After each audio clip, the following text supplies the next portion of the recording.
and it's always been my goal, as you talked about Edgar, LA to New York, to create this sort of connection from LA to New York.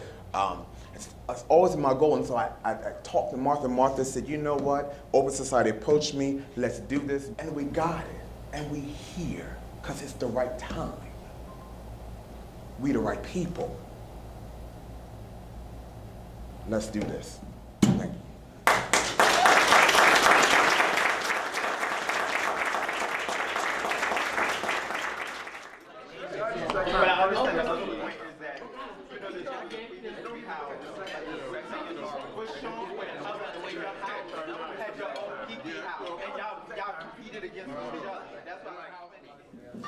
One of the things we need to do is collate this, get the themes together, but I just want to say, you are the national leadership, step up into it. This is your process, move forward.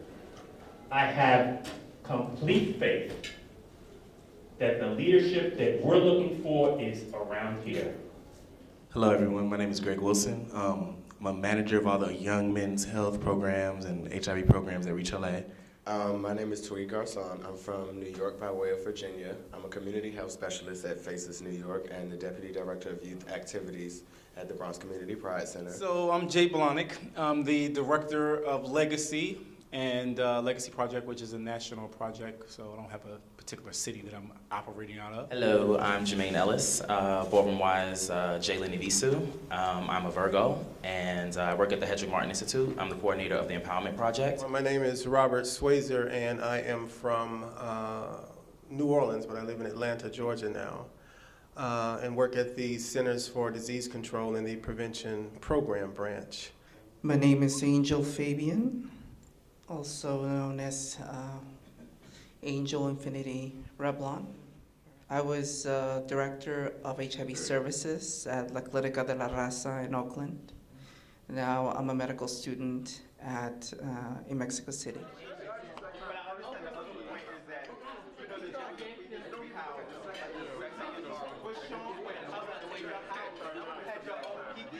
I guess working with the youth and young adult, it's just the fact that like when the ones that are leaders that know so much, they know every condom, they know every dental dam, they know everything about protecting themselves, but they still get infected.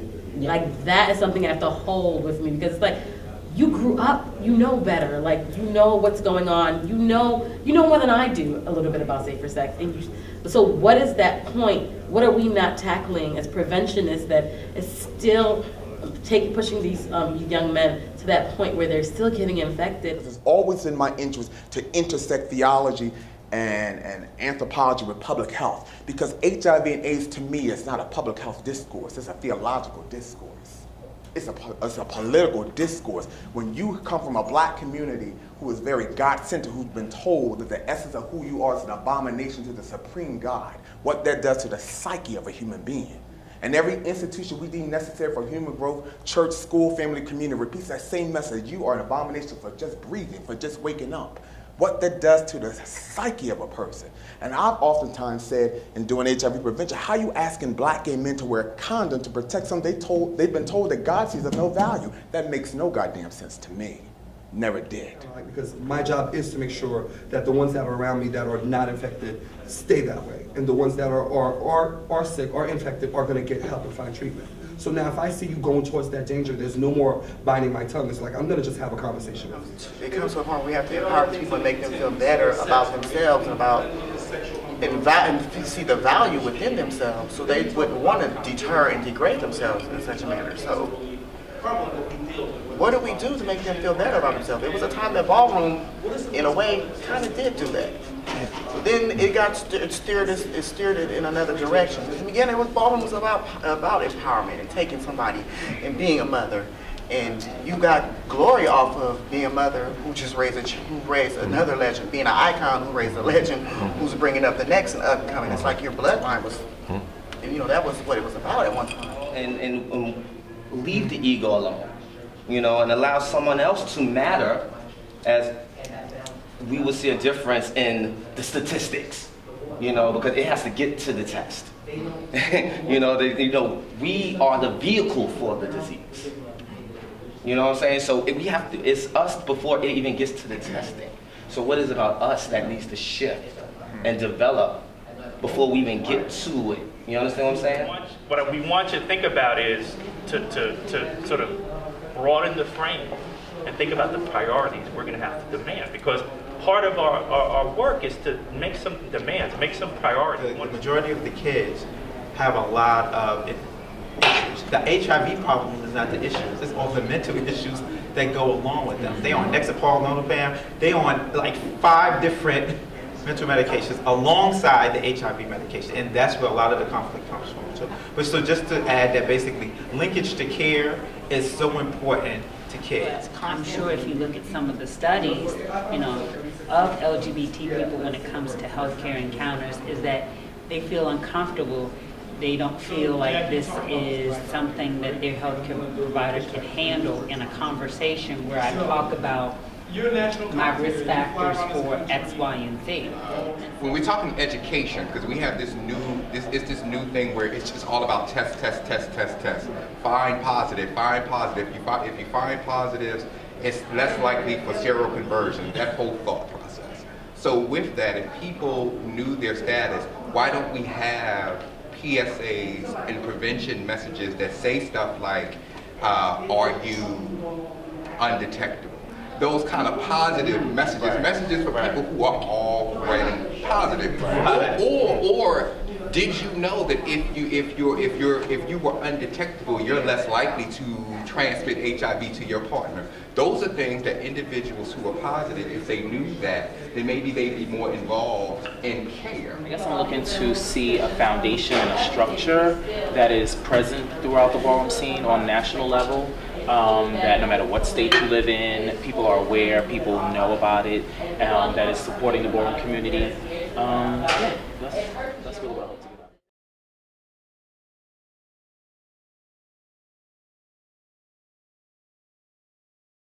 But one of the things I encourage us to do, you're absolutely right. One thing I encourage us to do, but to be open. And part of, and I hear you, Sean, but part of why sometimes we have this back and forth, because there, and when you talked about it, and I hear you when you say, are we having straight talk? Because as a community, in a lot of ways, we've never really been engaged in this kind of process. This is the very first. We've had our meetings. We've had our meetings, but on a national level, it's not. And so for a lot of folks, things are convoluted. You know, I mean, straight talk with how do we get to these sort of plan of actions and everything like that. So I know it can be tiring, I know it can be stressful. I just say for people to be patient and trust the process. We have to own this community. We have to own it. We have to own this, and this is our community. Well, I look around, a lot of us are professionals in here, and we're not owning it. We own it when we're in the board, we own our house. We're not owning the community, because it's more than Garcon or Revlon or Miss Rahi or Ebony or Khan or Christian. It's a gay community, a black gay thing. It's affecting all of us. If we don't utilize the things we can use first, the things we have. We have that runway, we have mics, we have leaders, we have voices. That's where it starts, and then you go for the coins. Then the energy needs to be, to me, maintained and focused on creating a national advocacy organization, because the minute we start giving life and energy to these other things, we lose sight of what we're doing right now, and this doesn't get done. We have this time now, we need to have a plan of action, and when we meet again, we need to see what exactly the steps are being made for that plan of action. It's got to happen. But the purpose of us being here today in Los Angeles with this leadership here is to make a plan. We have to come together. We have to come up with 4 points that are going to help move us forward. Is that what we're agreeing? Is that our number 1? I'm sorry. Create a national advocacy coalition of folks. Yes. Yay, we got 1. Let's do 3 more. Which one is our number 2? Secure funding. Call the meetings, yeah, definitely. And call the next meeting. There's a lot of funding in universities for programs and bringing in folks and things like that. So establishing some type of partnership with gender studies programs and African American studies programs and ethnic studies programs across the country is something that would work to our benefit. That would have to be 3, and because that was going to coincide with this being 4. Okay, so are we in agreement? Yeah. Working with our institution, academic institutions and other folks? Yes. And then 4, we'll work on this or this. What or what? This is the centers. That's already happening. The one thing that I would add to the recommendation for the centers, they are available in a lot of cities, but I don't think the folks in the different houses actually know the resources that are there and available. And so if you could sort of change that to focus more so on developing sort of a resource directory versus the actual centers, and then communicating that directly to the other houses. You did all the work already for a lot of those. Yeah. In your PowerPoint. Are we in agreement? Yes. So that's our number 4? That's our number 4. Thank you, everybody, for all your hard work.